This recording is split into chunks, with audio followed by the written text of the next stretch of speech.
구경무화분. 구경은 궁극적으로는 무하다 그런 의미입니다. 먼저 한문 부분 같이 읽으시겠습니다.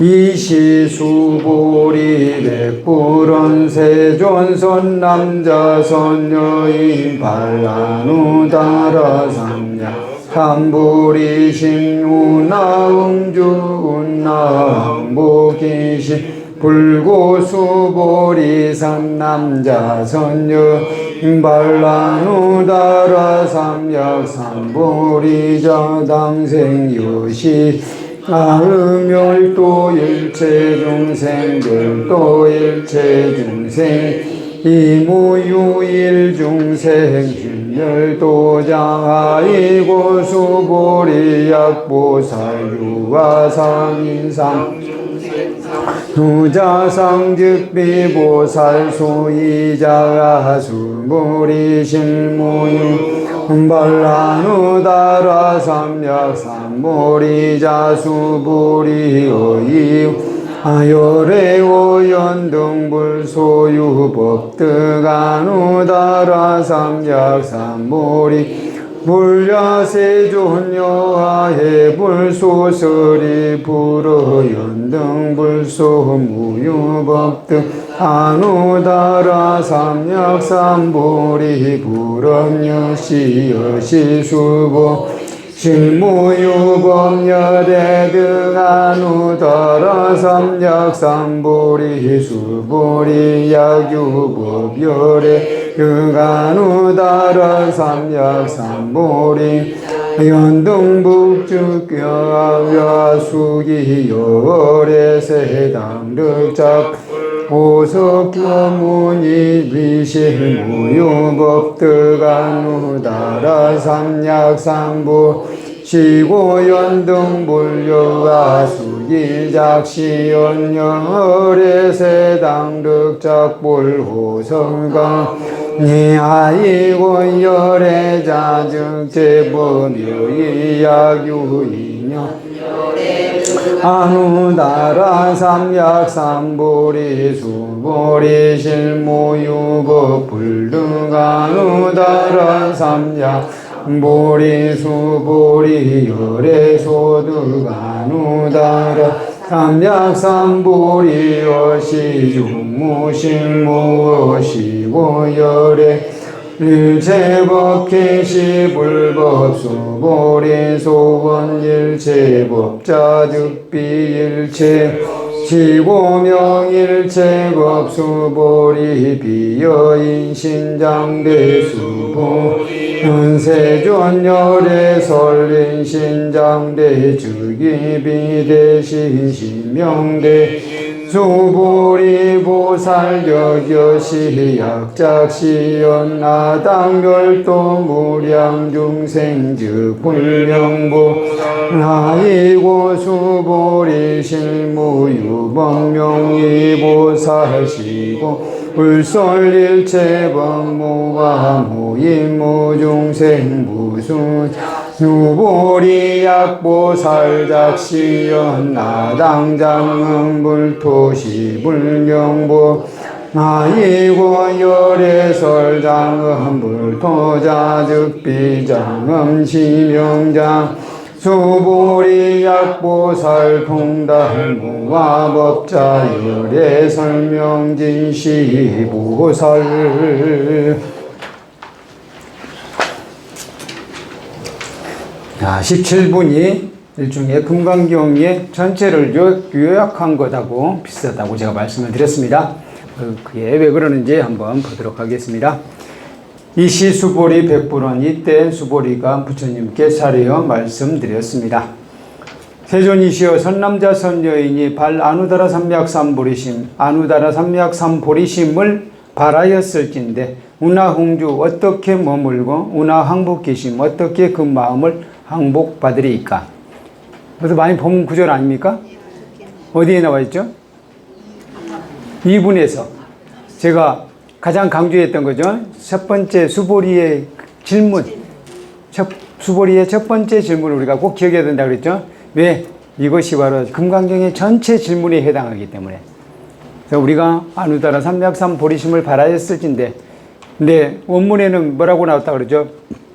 보살승에 들어가고자 한다면, 보살승에 들어가고자 한다면, 어떻게 머물고는 어떻게 살고 같다고 그랬고요. 어떻게 머물고 어떻게 수행하며 어떻게 그 마음을 항복받으리이까. 이게 원문이에요. 근데 구마라집 스님은 아누따라 삼맥삼보리심을 바라였을진데 이렇게 해석을 했어요. 그래서 다시 말해서 구마라집 스님은 뭘 강조했다고 할 수 있겠어요? 보리심을 강조했다고 할 수 있어요. 보리심. 그리고 실제로 번본이나 또 현장 스님은 보리심보다는 보살의 수레바퀴, 보살승을 강조했습니다. 보살의 수레바퀴, 보살승이에요. 보살승에 들어가고자 한다면 이라고 했으니까 보리심보다는 보살승, 그리고 보살승에 들어가는 것을 구마라집 스님은 보리심을 바라는 것하고 같은 거라고 봤어요. 여러분들 어떻게 생각하세요? 보리심에 들어가는 것과 보살승, 보리심을 갖는 것과 보살승에 들어가는 것이 같다고 생각하세요? 구마라집 스님은 같다고 생각하셨으니까 그렇게 의역을 하신 거고, 조금은 다른 의미가 있는 것 같아요. 제 느낌에는, 제 생각에는 그래요. 엄밀히 말하면 다르죠. 엄밀히 말하면 언어가 달라지면 뭔가 다르기 때문에 언어를 달리 쓰는 거거든요. 그런데 이제 구마라집 스님은 보리심을 바라온 것하고 보살승에 들어가고자 마음먹는 것이 같은 거라고 생각을 하셨어요. 그러니까 보살승에 들어간다는 것은 다시 말해서 내가 진정한 보살이 된다. 진정한 보살이 되려면 어떻게 해야 됩니까? 그런 의미가 되고, 보리심을 바라였다면 보리심을 바란 이후에는 어떻게 살아야 합니까? 구마라집 스님의 질문은 그렇게 이야기할 수도 있겠습니다. 다시 말해서 저는 보살의 수레바퀴에 들어간다, 보살승에 들어간다는 보살행이 좀 더 강조되는 것 같아요. 네.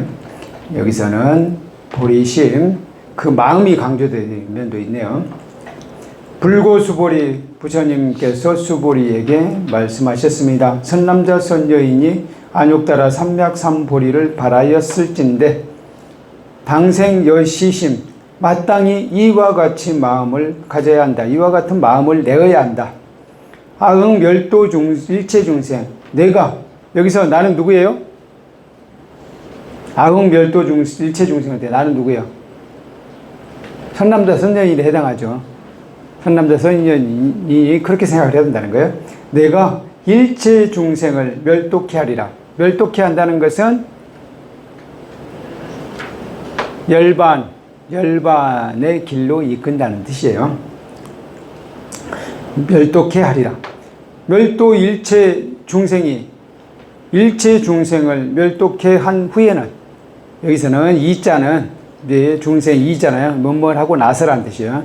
후에는 무유일 중생, 한 명도 없다, 한 중생도 없다고 생각하라는 겁니다.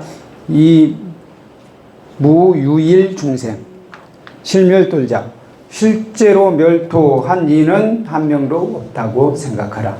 다시 말하면 내가 멸독해 한 이는 한 명도 없다고 생각하라 라는 뜻입니다. 하이고 왜냐하면 수보리야, 만약 보살이 아상, 인상, 중생상, 수자상이 있다면 즉비 보살, 곧 보살이 아니기 때문이야. 이건 어디에 나온 거죠?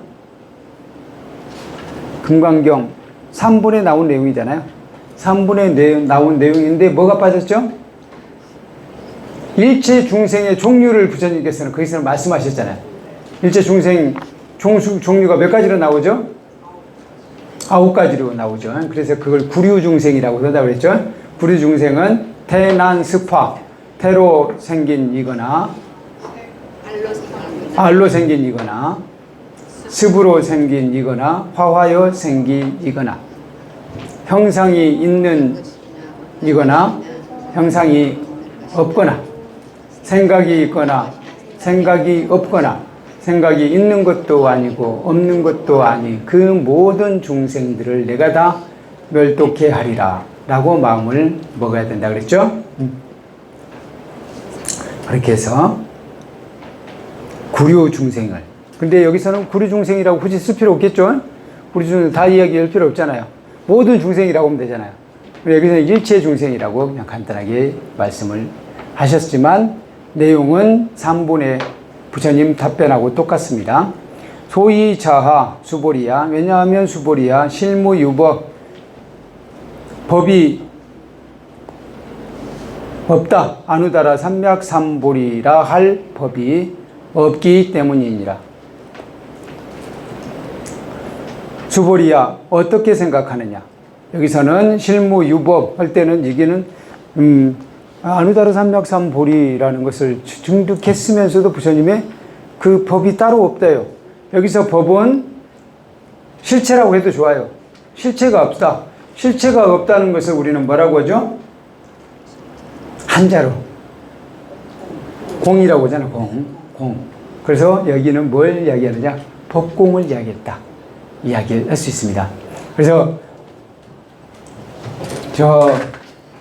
부파불교 시대에 대승불교를 주창한 이들이 나중에 아라한들을 비판할 때 그렇게 이야기하거든요. 아라한들은 아공은 다 돼 있다. 자기 자신이 무아는 터득했다는 거예요. 아공이라는 말 들어보셨죠?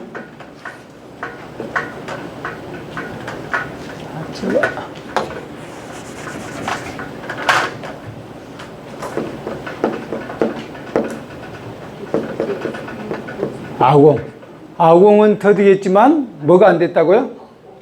법공이 안 됐다는 거.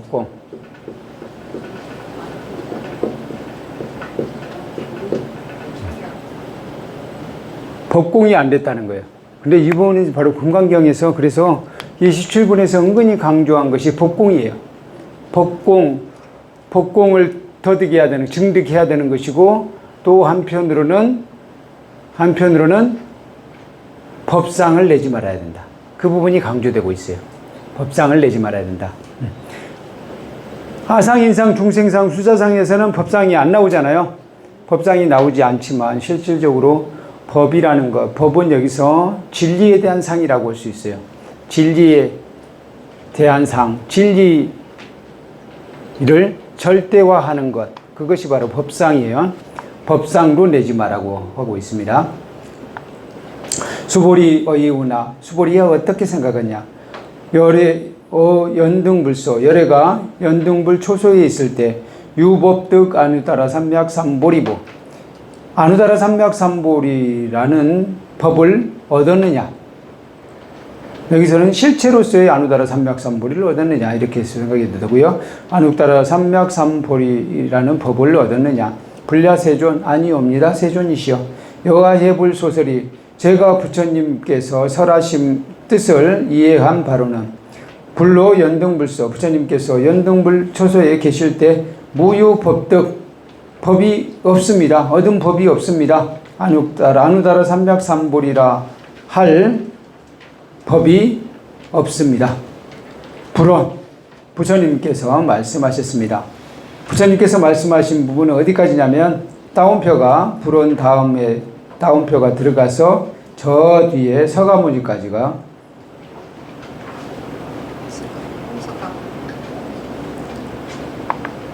따옴표라고 할 수 있겠습니다. 제가 보시겠습니다. 여시 그렇다 수보리야 실무유법, 실로 법이 없습니다. 없다. 열애가 얻은 아누다라 삼맥삼보리라 할 법이 없다. 수보리야 만약에 법이 있다면, 열애가 얻은 아누다라 삼맥삼보리라 할 법이 있다면 연등불께서 불여와수기, 나에게 수기를 주지 않았을 것이다. 어떤 수기를? 여워레세, 너는 레세에 당득작불 붓다를 이루리니 호를 서가모니라 하리라. 나는 수기를 내리지 않았을 것이다. 이실 무유법득, 실로 법이 없음으로써 아누다라 삼맥삼보리라 할 법이, 아누다라 삼맥삼보리라 할 법이 없음으로써 그런 거로 연등불께서 여호와 수기 나에게 수기를 주셨다. 작시연 다음과 같이 수기를 주었다. 여월에서 당득작불 오서가모니 너는 내 세에 불달을 이루리니 호를 서가모니라 하리라 라고 수기를 주셨다. 하이고 왜냐하면 열애라는 것은 즉 제법여의 모든 존재는 진실한 모습이다 라는 뜻이다. 모든 존재의 진실한 모습을 열애라고 한다. 이렇게 하면 되겠네요. 약유이는 어떤 사람이 말하기를 열애는 아누다라 삼맥삼보리를 얻었다 라고 한다면 수보리야 실무유법 실로 법이 없다. 붓다가 얻은 아누다라 삼맥삼보리라 할 법이 없다. 수보리야 열애가 얻은 바 아누다라 삼맥삼보리 어시중 그 안에는 무실무어 실다움도 없고 헛됨도 없다. 그러니까 부처님의 말씀이 계속되는 거네요. 지고로 그러므로 열애는 설하기를 일체법은 개시불법 일체법이 모두가 불법이다 라고 설한다. 수보리야 소원 일체법자 이른바 일체법이라는 것은 즉비일체법 일체법이 아니므로 명일체법 이름을 일체법이라 한다. 여러분 이해가십니까? 수보리야 비여 인신장대 비유하자면 사람의 몸의 큼과 같다. 여기까지 부처님께서 말씀하셨네요. 아까 제가 여시에서 따옴표를 열어서 저 호서가모니에서 끝난 게 아니라 여기까지 옵니다. 인신장대까지 옵니다. 이게 다 부론에 걸립니다. 부처님께서 말씀하시기 상당히 길게 갔죠. 그 다음에 수보리가 이야기합니다. 세존이시여 열애설 인신장대 여러께서 설하신 인신장대 사람 몸의 장대는 큼은 즉위 비 대신 곧 큰 몸이 아니었고 시명 대신 그 이름이 큰 몸입니다. 수보리야 보살 여계시 수보리야 보살 또한 이와 같아서 약작시연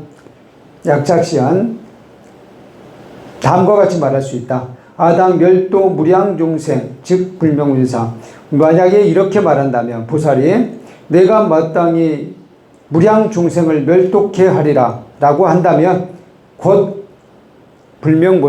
보살이라 할 수 없느니라.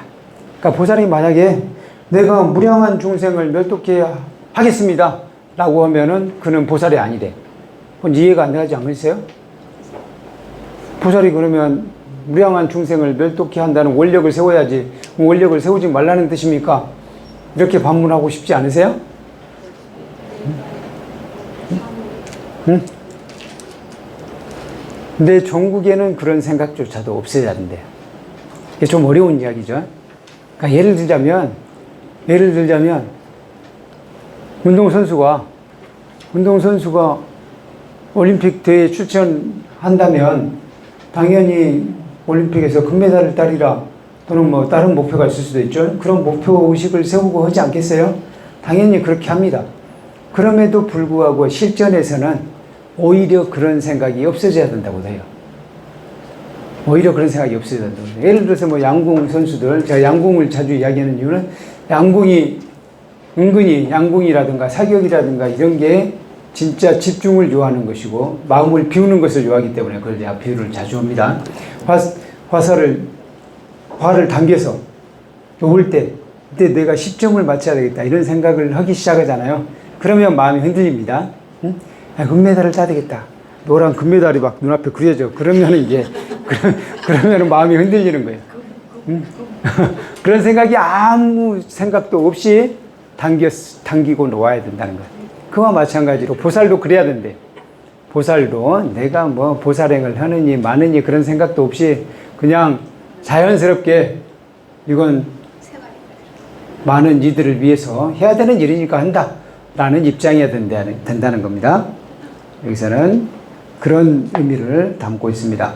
그러니까 일체 원력도 하나도 없어야 된다는 게 아니라 그래서 아당멸도 무량중생 즉 불명보살이라고 있습니다. 하이고 왜냐하면 수보리야 실무유법 명의보살.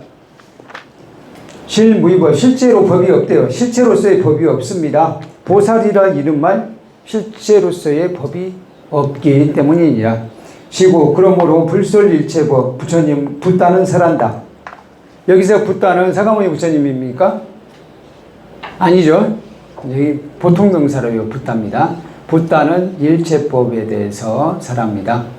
무아, 무임, 무중생, 무수자. 아도 없고 인도 없고 중생도 없고 수자도 없다라고 설한다.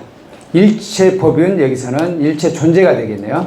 일체 존재에는 어떤 존재에도 아도 없고 인도 없고 중생도 없고 수자도 없다고 설한다. 수보리야, 만약 보살이 다음과 같이 말한다면 내가 마땅히 불국토를 장엄하겠다라고 말한다면 그는 또 보살이 아니랍니다. 하이고 왜냐하면 열애설 장엄불토자, 열애가 설하기를 장엄불토, 불국토를 장엄한다는 것은 장엄이 아니라 그 이름이 장엄이기 때문이니라.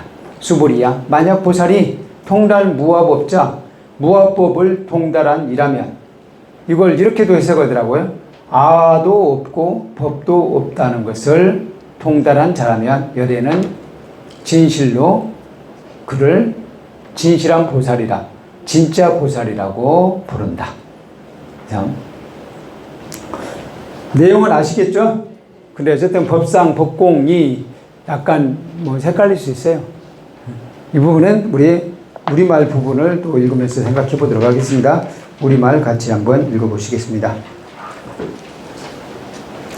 그때 수보리가 부처님께 여쭈었습니다. 세존이시여, 가장 높고 바른 깨달음을 얻고자 하는 선남자, 선여인은 어떻게 살아야 하며 어떻게 그 마음을 다스려야 합니까?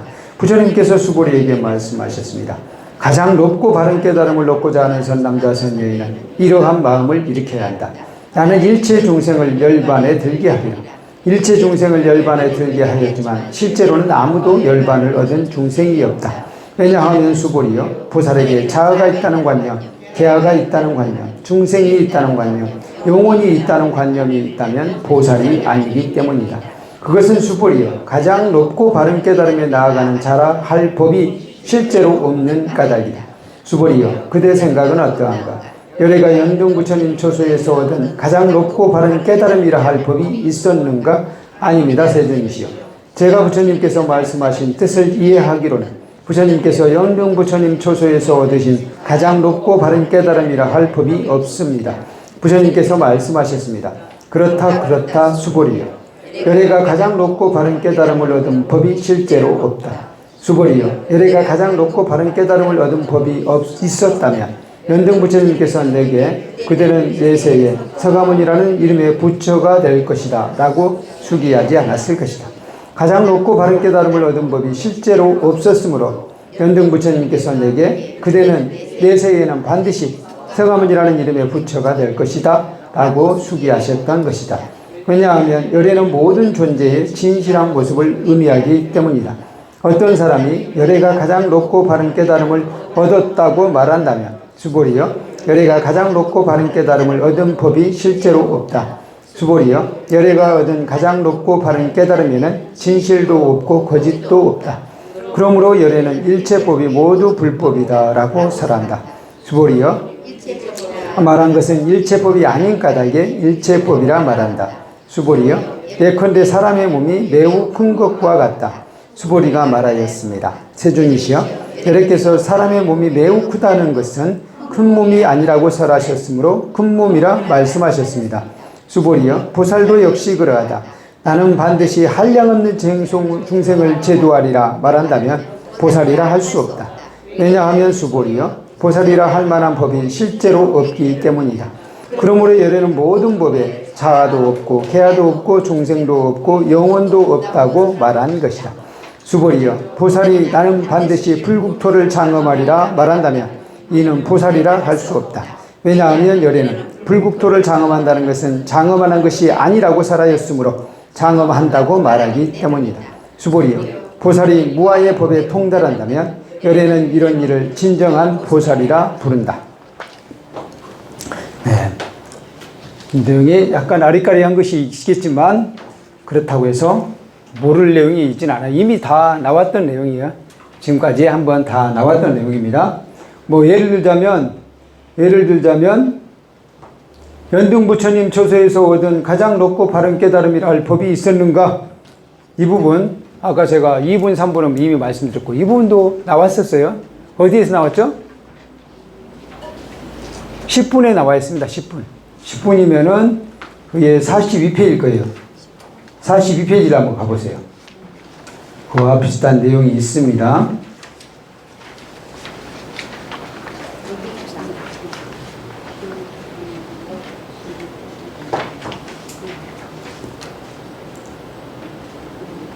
(42페이지) 나오죠. 부처님께서 수보리에게 말씀하셨습니다. 그대 생각은 어떠한가?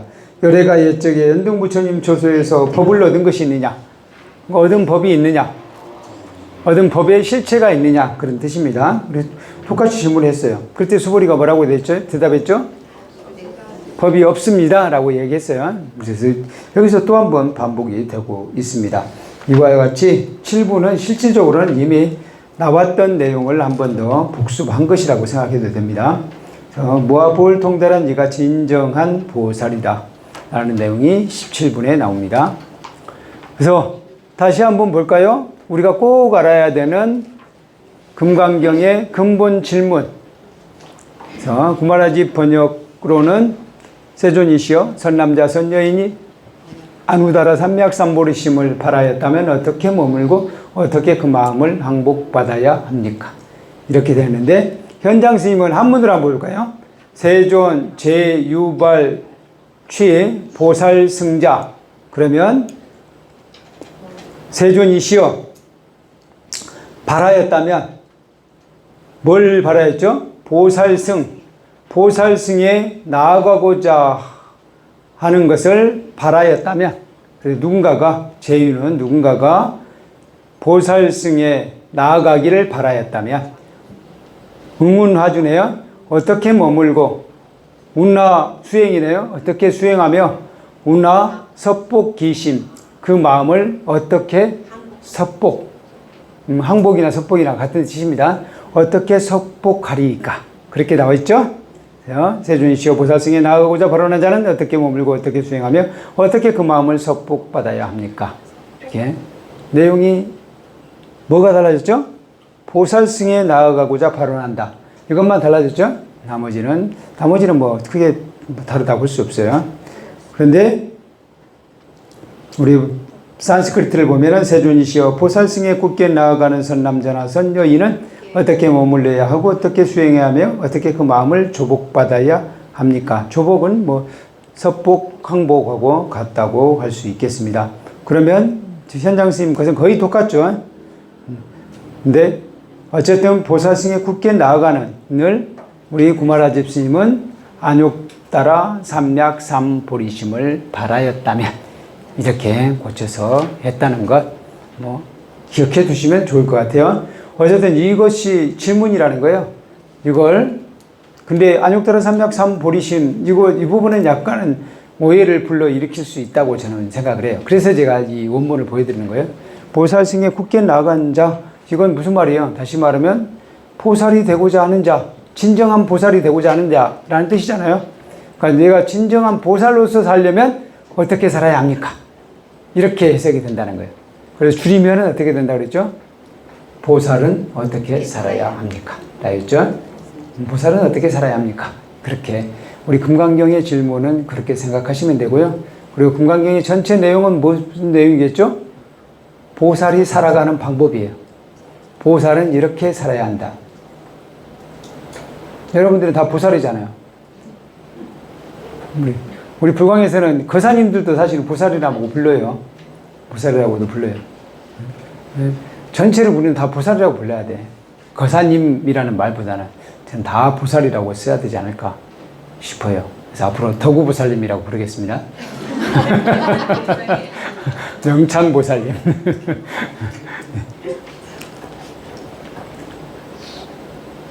불교도는 어떻게 살아야 합니까? 보살은 어떻게 살아야 합니까? 금강경의 근본 대답, 부처님께서 대답하신 바도 이렇게 다 했는데, 이건 내용이 거의 같아요. 그것만 같이 읽어볼까요? 보살스님의 굳게 나아가는 자는 모든 중생들을 내가 무여열반계에 멸독케 하리라. 그와 같이 중생들을 멸독케 한 후에는 어떤 중생도 멸도하지 않았다라는 마음을 가져야 한다. 그것이 진정한 보살이래요. 보살승에 굳게 나아가는 자는 그런 마음을 가져야 한다고 합니다.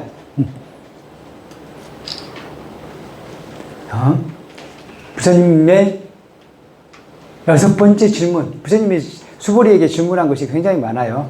근데 이것도 중요한 질문이라고 볼 수 있어요. 열애가 연등부처님 초세에서 얻은 가장 높고 바른 깨달음이라 할 법이 있었는가? 라는 질문. 다시 말해서 붓다가 얻은 아누따라 삼맥삼보리라는 것은 실체가 있느냐? 그 깨달음에 실체가 있느냐? 하는 거예요. 근데 한마디로 답은 뭐죠? 실체가 없다예요. 그래서 그것에서 우리는 얻어야 되는 건 뭐냐? 법공이라는 거야. 저희 법공입니다. 법공. 법에도 실체가 없다. 진리에도 실체가 없다 하는 것입니다. 10분에도 그런 질문이 나와요. 그대 생각은 어떠한가? 열애가 옛적에 연등부처님 처소에서 법을 얻은 것이 있는가? 라는 질문이 나옵니다. 거기서도 마찬가지로 수보리가 대답하죠. 제가 부처님의 말씀을 이해한 바로는 부처님께서 얻은 아누따라 삼맥삼보리라 할 법은 따로 없습니다. 라고 말씀을 하셨어요. 다시 말해서 아누따라 삼맥삼보리라는 것은 어떤 구체적인 실체라기보다는 총체적인 이 세상의 흐름에 대한 깨달음이라고 할 수 있어요. 그렇기 때문에 흐름에 대한 깨달음이기 때문에 어떤 구체적인 실체로서 존재하는 것은 아니라고 봐야죠. 그래서 이런 게 나오죠. 여기 보면은 열애자, 즉 재범여의라는 것이 나오는데, 재범여의, 여기서의 법은 모든 존재라고 할 수 있어요. 모든 존재의 여의다. 그래서 여의는 진실함이다. 이렇게 간단하게 이야기했는데 실제로는 이렇게 긴 내용이에요. 현장 스님이 이렇게 번역을 했어요. 이걸 한번 읽어보실까요? 조금 어려운 말이더라고요.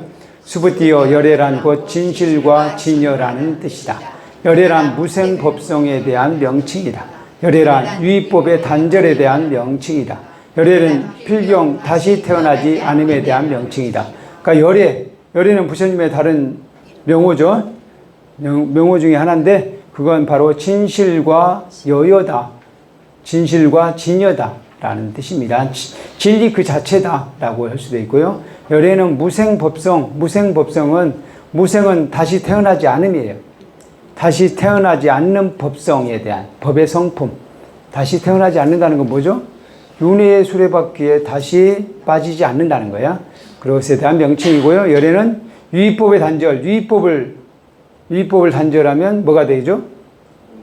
무의법이 되겠네요.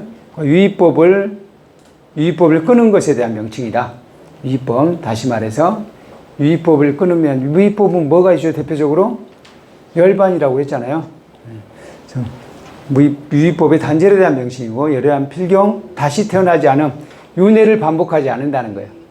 윤회를 반복하지 않는다. 그럼 윤회를 다시 반복하지 않으면 부처님은 이 세상에 안 계시겠네요? 그건 단절론이에요.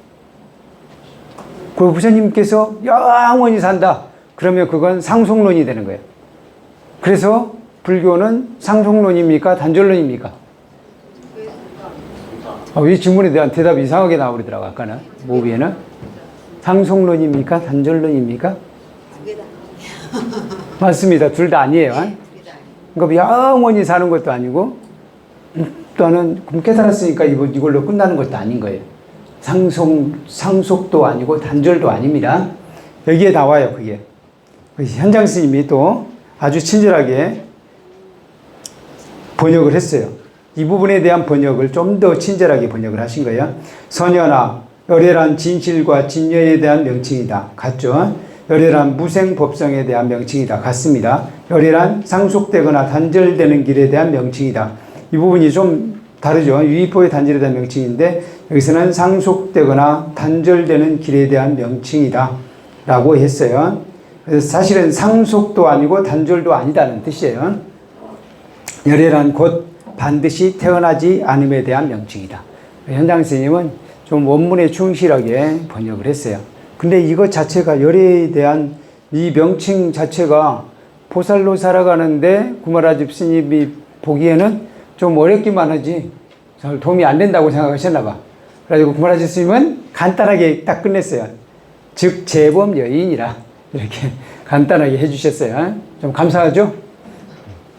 아니면 이것에 대해서 우리가 막 골머리를 썩히면서 이게 무슨 뜻이지 막 그럴 텐데 구마라집 스님이 간단하게 해주셨기 때문에 우리는 열애는 모든 존재의 진실함을 의미한다 라고 간명하게 하고 넘어가도 되겠습니다. 자바암경 영기법경에는 이런 내용이 나와요. 영기법은 내가 만든 것도 아니요 또한 다른 사람이 만든 것도 아니다. 그것은 열애가 세상에 나오거나 세상에 나오지 않거나 법계에 항상 머물러 있다. 그래서 어떤 분들은 이렇게 생각하는 경우 있어요. 서가모니 부처님이 이 세상에 나오지 않으셨다면 영기법도 없을 것이다 라고 생각할 수도 있어요. 근데 그렇지 않다는 거예요. 물론 영기법이란 이름이 아닐 수는 있어요. 근데 실제로 사실 불교를 공부하지 않은 사람들, 서양 사람 중에서는 은근히 부처님하고 비슷하게 말하는 사람도 있어요. 근데 그걸 보면은 영기법이라는 게 없는 것이 아닌 거예요. 영기법은 세상 존재의 법칙은 세상이 존재하는 한 당연히 있게 되는 거죠. 당연히 있는 겁니다. 그래서 부처님께서 이렇게 말씀하셨어요. 열애가 세상에 나오거나 세상에 나오지 않거나 법계에 항상 머물러 있다. 그래서 아누다라 삼맥삼보리법은 다시 말하면 이 세상이 어떻게 흘러가는지를 정확하게 알고 꿰뚫어 본 것을 이야기하는데 그것이 실체가 있겠어요? 세상이 있음으로써 당연히 그걸 발견한 것이잖아요.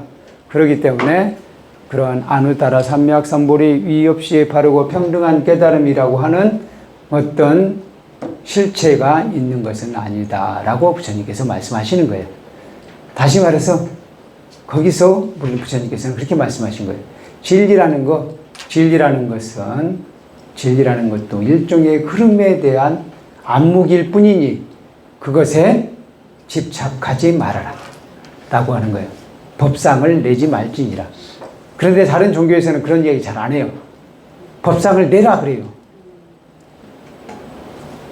하느님이 말씀하지 않은 것, 알라신이 말씀하지 않는 것은 진리가 아니니라 이렇게 하면서 그래서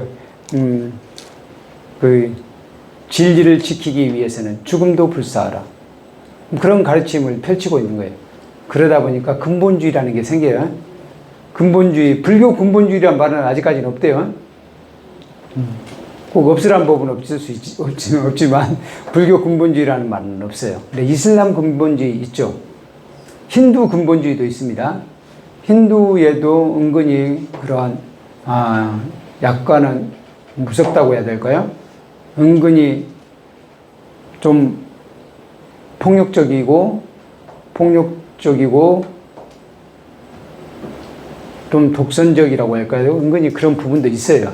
아닌 부분도 있지만 그런 부분이 있어서 그러니까 예를 들자면 힌두에서는 보면은 항상 악마를 물리친 영웅이 중시되거든요.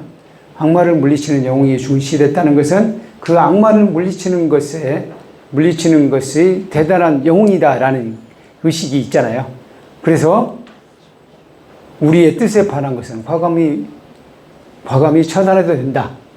그런 근본주의가 생긴다는 거예요. 힌두 근본주의가 있습니다. 그래서 이슬람 근본주의와 힌두 근본주의가 맞설 때 인도에서는 여러 번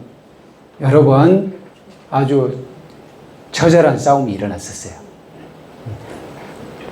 그런데 우리 부처님께서는 그런 법상에 머물러서는 안 되느냐 라고 늘 주장하셨어요. 그래서 자바암경 영기법경을 한번 예로 들어봤고요.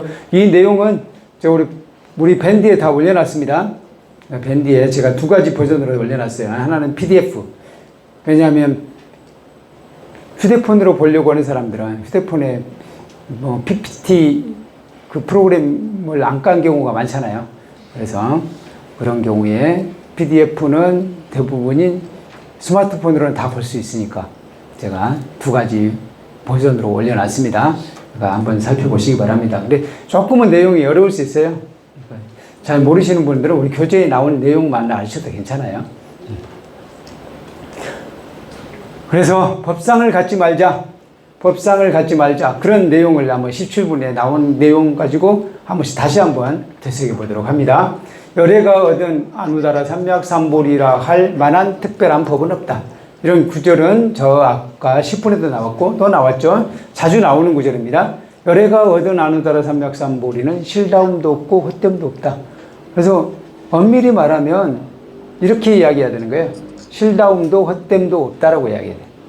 근데 우리는 실다움이 없다라고 하니까 많은 경우 공병에 걸리기 쉬워요.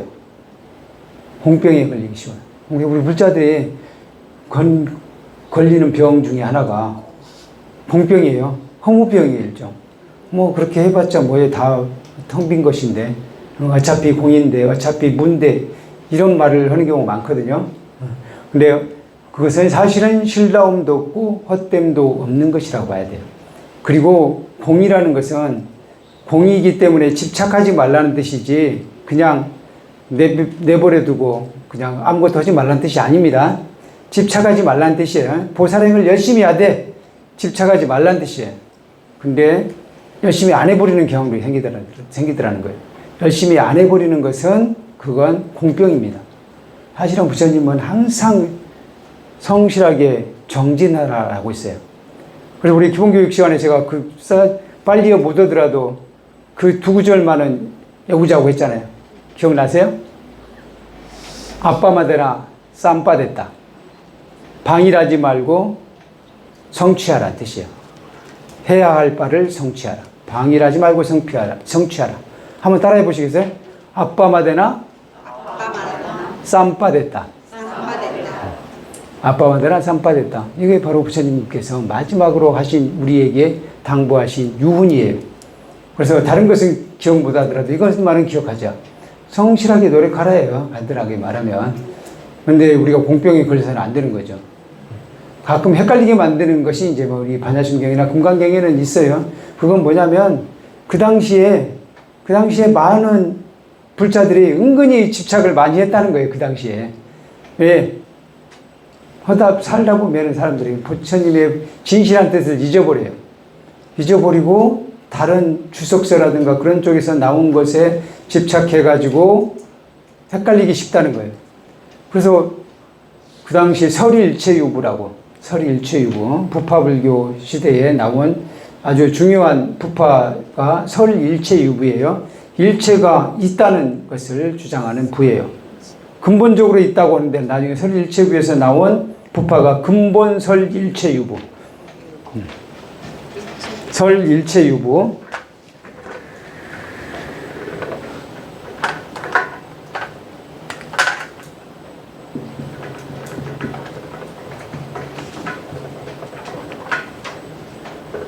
설일체유부.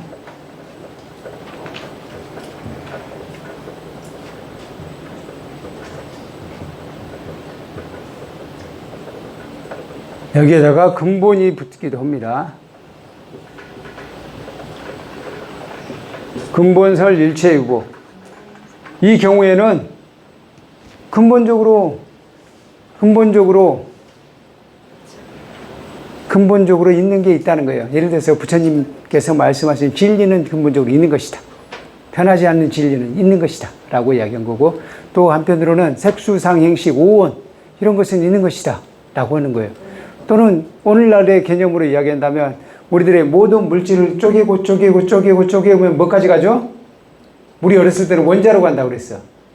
원자가 마지막이었어요. 분자 다음에 원자였어요. 우리 요즘에는 양자 물리학으로 가면 더 복잡해지잖아요. 에너지로도 존재한다고 이야기합니다. 뭐 더 밑으로 내려간다고 할 수 있는데, 달리 말하면 원자는 유다라고 주장하는 게 설일체유부예요. 혼자 쪼개서 마지막으로 간 것은 있다라고 주장하는 거예요. 근데 이 설일체 유부가 은근히 세력이 컸어요.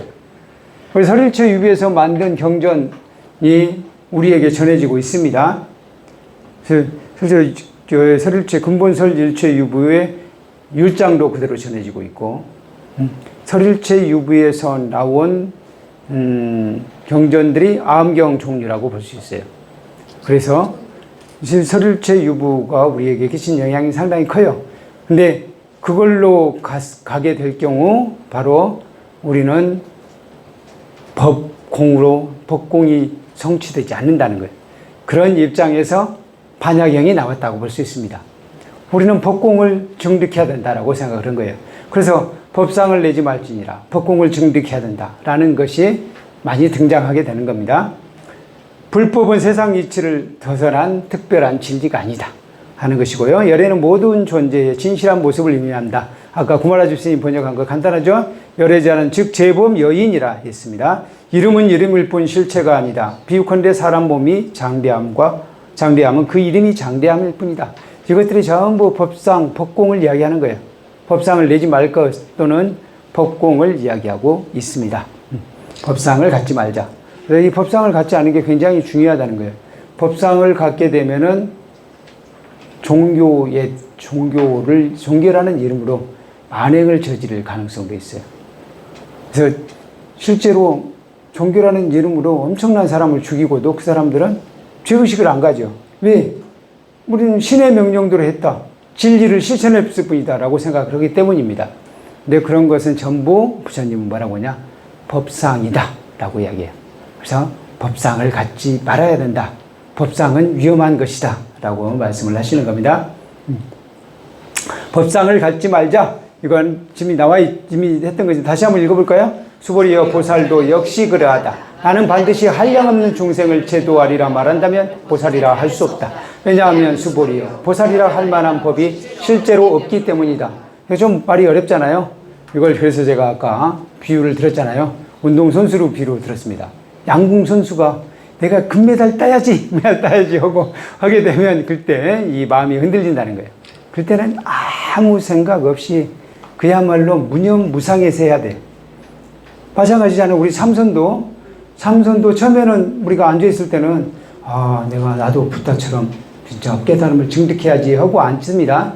한참 앉은 다음에는 무념무상으로 가야 돼요. 그래서 아무 생각도 집착도 없을 때 비로소 오는 거예요. 그와 마찬가지로 보살도 그렇다는 거예요. 보살의 완성도 그야말로 자신이 보살이라는 생각조차 없어야 된다 하는 겁니다. 그래서 불국토를 장엄하리라 라는 생각을 하게 된다면 보살이 아니래요. 근데 실질적으로는 시작은 장엄하겠다는 원력을 시작해야 되죠. 그렇지만 그것으로부터도 벗어났을 때 진정한 보살이다. 이렇게 우리는 이해하셔도 되겠습니다. 그래서 이렇게 나오죠. 보살이 내가 중생들을 완전한 열반에 들게 하리라 라고 한다면 그는 이미 보살이 아니래요.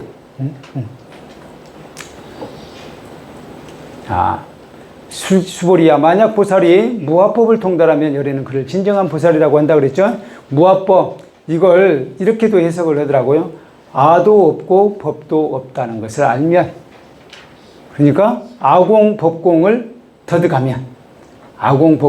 터득하면 진정한 보살이다 라고 여기서, 왜냐하면 법상이 계속 나왔으니까 그렇게 나오는데 그것이 어디에 나오느냐 이렇게 나와요.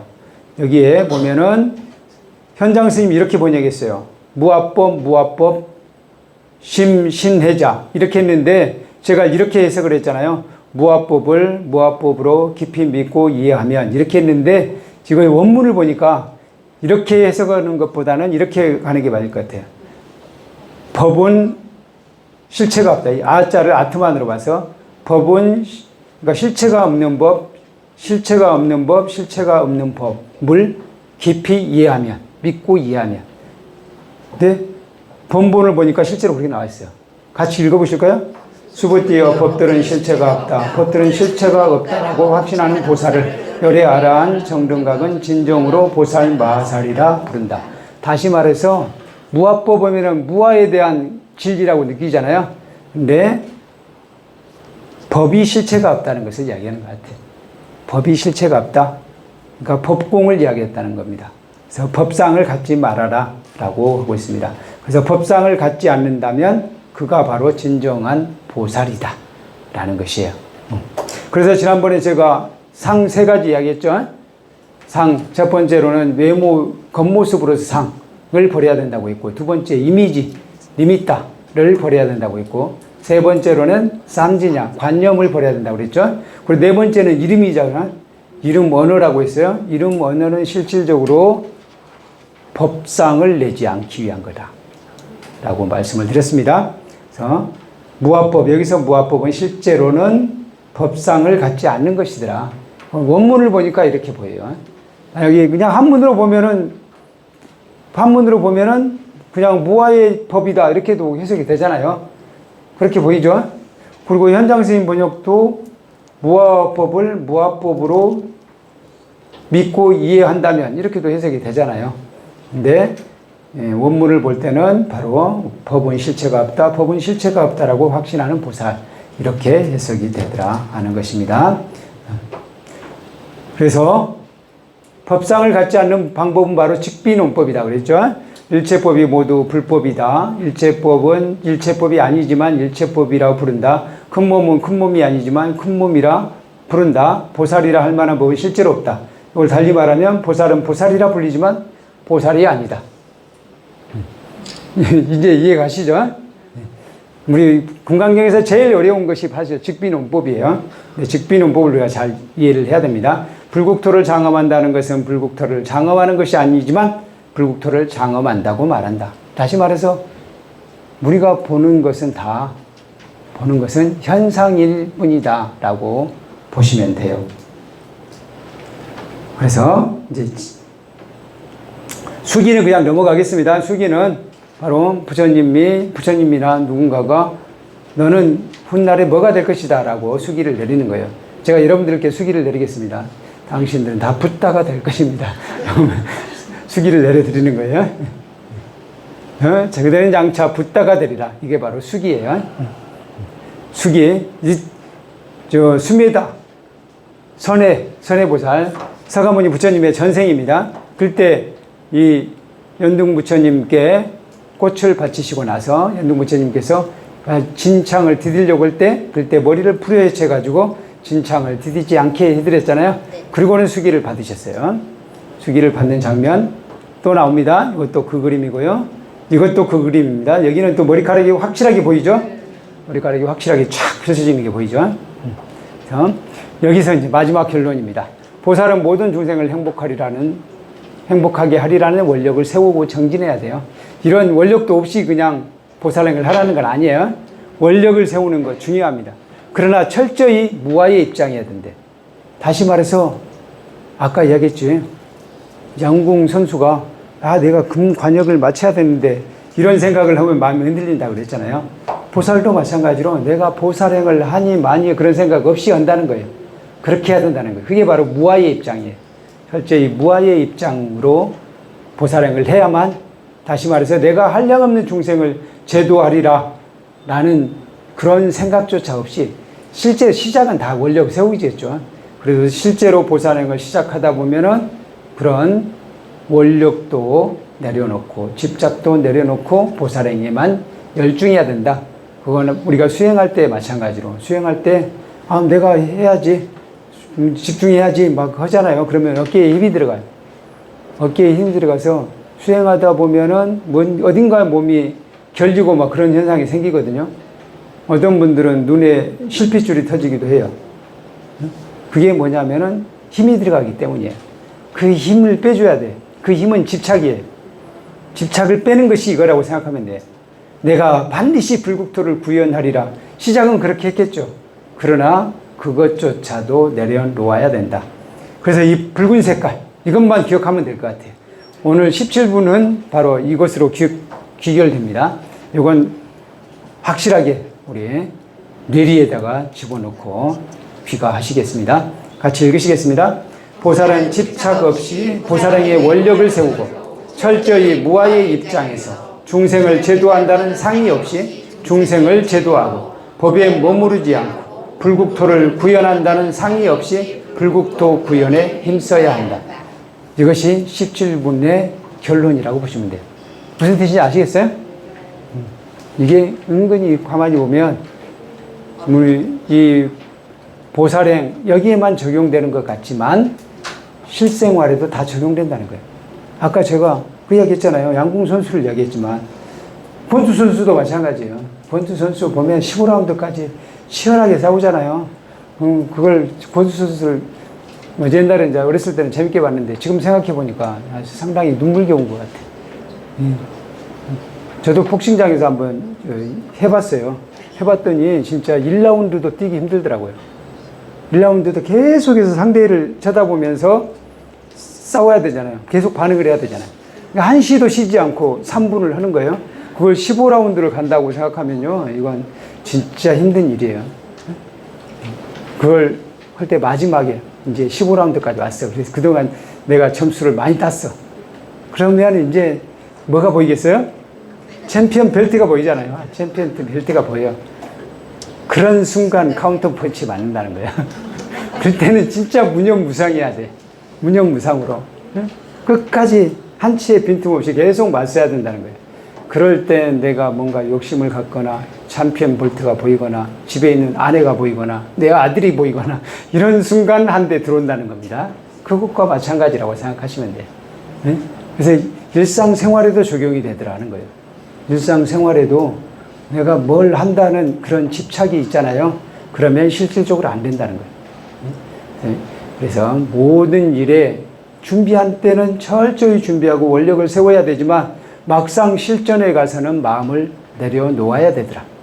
그리고 마음을 내려놓을 줄 아는 이가 성공하더라 하는 겁니다. 마지막까지 힘이 들어가서 이상하게 연습할 때는 잘하는데 실전에 가면 못하는 사람도 있잖아요. 그건 저는 그것 때문이라고 봐요. 마지막에 안 내려놔지는 거예요. 네? 근데 연습할 때는 조금 부족한 것 같은데 실전에 가면 잘하는 사람 있잖아요. 그런 사람은 마지막에 잘 내려놓을 줄 아는 사람이에요. 저는 그렇게 봅니다. 그래서 바로 이 내용이 가만히 보면 우리 실전에도 실생활에도 적용이 된다는 겁니다. 자, 이렇게 해서 17분 좀 길었죠? 17분 약간 숨이 가쁜 것 같아요. 숨이 차죠? 금강경사국에는 되고 질문 있으시면 질문하시기 바랍니다. 좀 더 일찍 끝내야지 신문이 나오는데 지금 질문하기에 좀 미안해서 안 하시는 거죠? 이번 시간에 못 하신 분은 다음 시간에 하시기 바랍니다. 그래서 마지막에 항상 제가 말씀을 드리지만 이 금강경 진언이 금강경을 한번 독경하는 그런 공덕까지는 못 미치겠지만 그래도 그와 버금가는 특별한 능력이 있대요. 이 진언에는. 그래서 이 진언을 신심으로 한번 읽으시고 마치겠습니다. 나무 바가발제 발라양 파라미타예 옴 이리조 이실리 수로타 비사야 비사야 사바. 네, 근념하셨습니다. 마반야바라미는